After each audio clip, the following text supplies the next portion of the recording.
सूत्र क्रमांक 8, शेषाः स्पर्श रूप शब्द मन प्रविचाराः। शेष देव स्पर्श रूप शब्द और मन से विषय सुख भोगने वाले होते हैं। तो देवों में प्रतिचार काय भवनत्रिक प्रविचार काय भवनत्रिक सौधर्म ईशान स्पर्श सानत कुमार माहेंद्र रूप ब्रह्म ब्रह्मोत्तर लांतो कापिष्ट शब्द शुक्र महाशुक्र शतार सहस्त्रार मन आनत प्राणत आरर अच्युत और अप्रविचार ग्रैवेयक अनुदिश अनुत्तर। ध्यान से ये विषय अब यहाँ पर हमें समझना है। हमने आज सबसे पहले पढ़ा, देखो ध्यान से, चौथा अध्याय देवाश चतुर्निकायाः। देव 4 निकाय वाले होते हैं, देवों के 4 भेद होते हैं। कौन कौन से? भवनवासी, व्यंतरवासी, ज्योतिष और वैमानिक। आदित्य त्रिषु पितांत लेशाः। आदि के 3 निकायों में, मतलब कौन कौन से 3 निकाय? भवनवासी, व्यंतरवासी और ज्योतिष में 3 लेशाएं होती है। पीत के अंत तक की जो है वो लेशाएं होती है इन 3 निकायों में। कौन कौन सी? कृष्ण, नील, कापोत और पीत। इस प्रकार से ये लेशाएं होती है। प्रश्न यहाँ पर आया, देवों में तो मात्र पीत लेशाई होती है, फिर यहाँ पर कृष्ण, नील, कापोत किस अपेक्षा से ली? उसका रीजन दिया कि जो कर्म भूमि से मनुष्य और तिर्यंच मिथ्या दृष्टि जन्म लेते हैं वे कृष्ण, नील, कापोत या पीत के मध्यम से आएंगे, और जो भोग भूमि से आएंगे वो पीत के मध्यम भाग से आएंगे।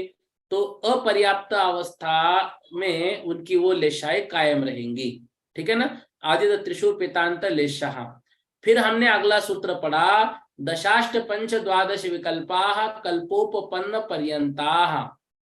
फिर हमने पढ़ा 10, 8, 5 और 12 भेद होते हैं कल्पोपपन्न पर्यंताः, जहां पर कल्पना की जाती है इंद्रों की वहां तक। मतलब भवन वासियों के 10 भेद, व्यंतर वासियों के 8 भेद, ज्योतिष्क के 5 भेद और वैमानिकों के 12 प्रकार के भेद होते हैं। कहां पर? कल्पोपपन्न, मतलब जहां पर कल्पना की जाएगी इंद्रों की वहां तक। ठीक है ना? उसके ऊपर नहीं, तो वहां तक ये 12 प्रकार के भेद पाए जाएंगे।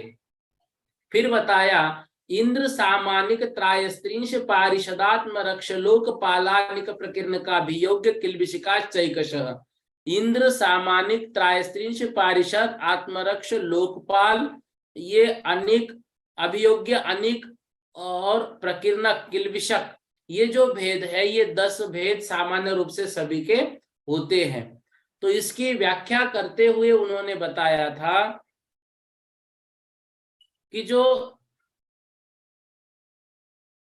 इंद्र है वो इंद्र क्या है? जिनमें अनिमा आदि गुणों के संबंध से जो शोभा को प्राप्त होते हैं वो इंद्र है।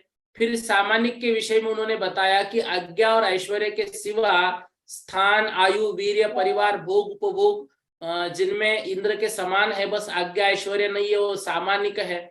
फिर बताया पिता, गुरु, उपाध्याय के समान जो सबसे बड़े हैं, मंत्री, पुरोहित आदि, वो त्रायस्त्रिंश है।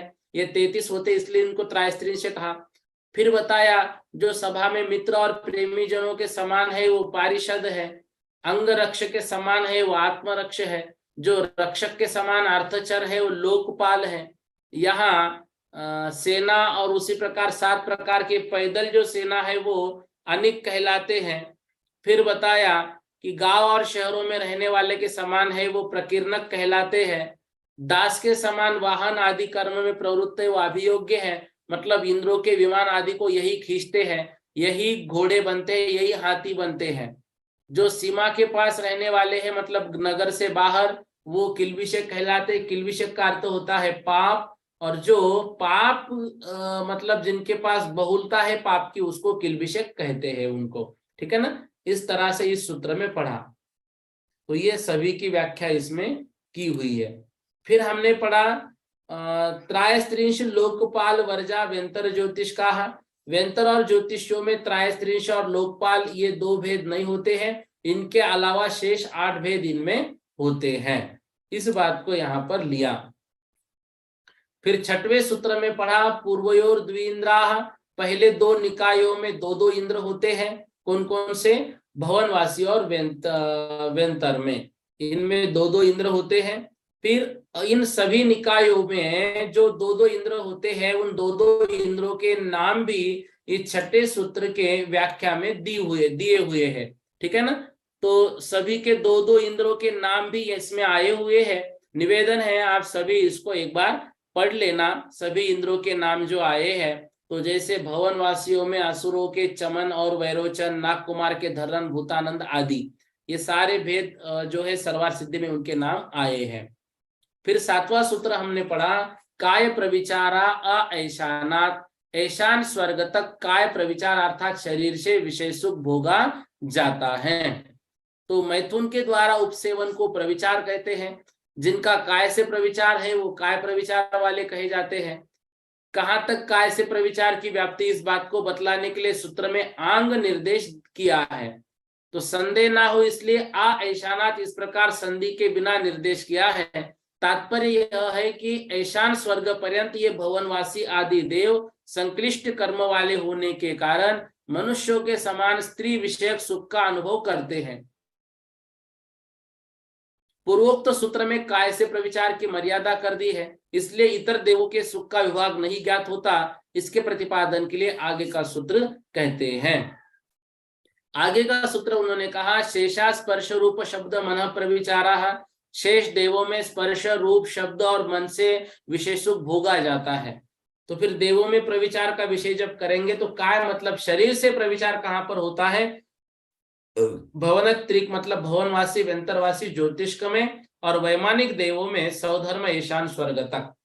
स्पर्श के अनुसार मतलब देवियों के स्पर्श मात्र से जिनकी काम इच्छाएं पूर्ण हो जाती है, या देवों की स्पर्श मात्र से देवियों की काम इच्छा पूर्ण हो जाती है, तो वो कहां तक होता है? सानत कुमार, माहेंद्र, ये यहां तक। फिर रूप देखने से स्पर्श नहीं किया, मात्र देवों का रूप देखा या देवी का रूप देखा, देवी ने देवों का, देवों ने देवी का, तो रूप देखने मात्र से जिनकी तृप्ति होती है वो ब्रह्म, ब्रह्मोत्तर, लांतो, कापिष्ट से।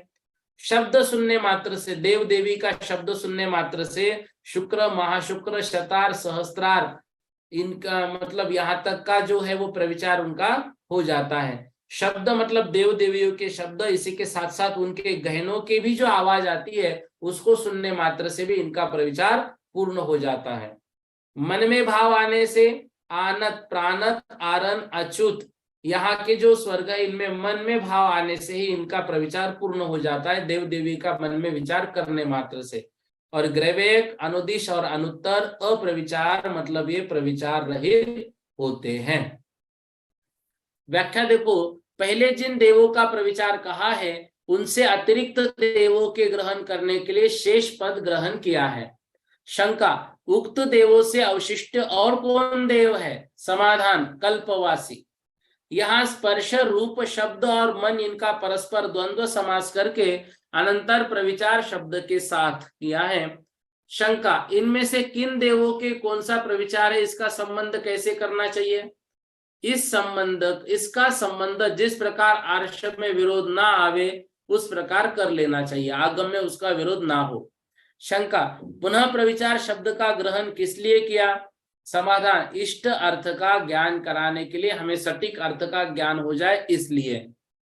शंका, जिसमें आर्ष से विरोध ना आवे, ऐसा हो इष्ट अर्थ क्या है, क्या अर्थ बनेगा? समाधान, सानत कुमार और महेंद्र स्वर्ग के देव देवांगनाओं के स्पर्श मात्र से परम प्रीति को प्राप्त होते हैं, इस प्रकार वहां की देवियां भी देवों के स्पर्श से, तथा मनोज्ञ रूप देखने मात्र से परम सुख को प्राप्त होते हैं। शुक्र, महाशुक्र, शतार और सहस्त्रार स्वर्ग के देव देवांगनाओं के मधुर संगीत, कोमल हास्य, ललित कथित, भूषणों के कोमल शब्दों सुनने मात्र से भी, ठीक है ना, आभूषणों के कोमल शब्द सुनने मात्र से ही परम प्रीति को प्राप्त होते हैं।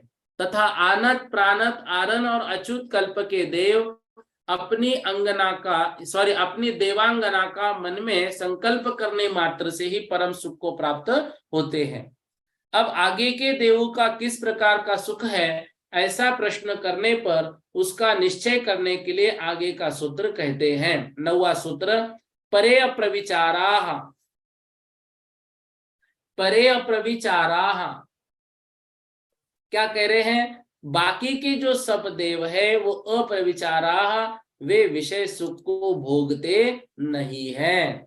सर्वार्थ सिद्धि, शेष सब देवों का संग्रह करने के लिए सूत्र में पर शब्द का ग्रहण किया है।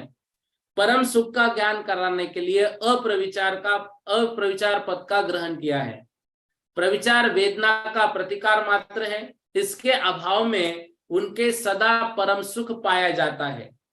आदि के निकाय के देवों के 10 भेद है।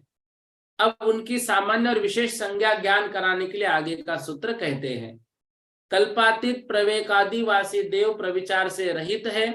प्रविचार काम वेदना का प्रतिकार है, इनमें काम वेदना ही नहीं होती, अतः ये परम सुख का सदा अनुभव करते रहते, इनको परम सुख होता है। इस बात को हमें थोड़ा सा याद रखना है। अब जो भुवनवासी देवों के भेदों का सूत्र है उसको कल के कक्षा में ले लेंगे।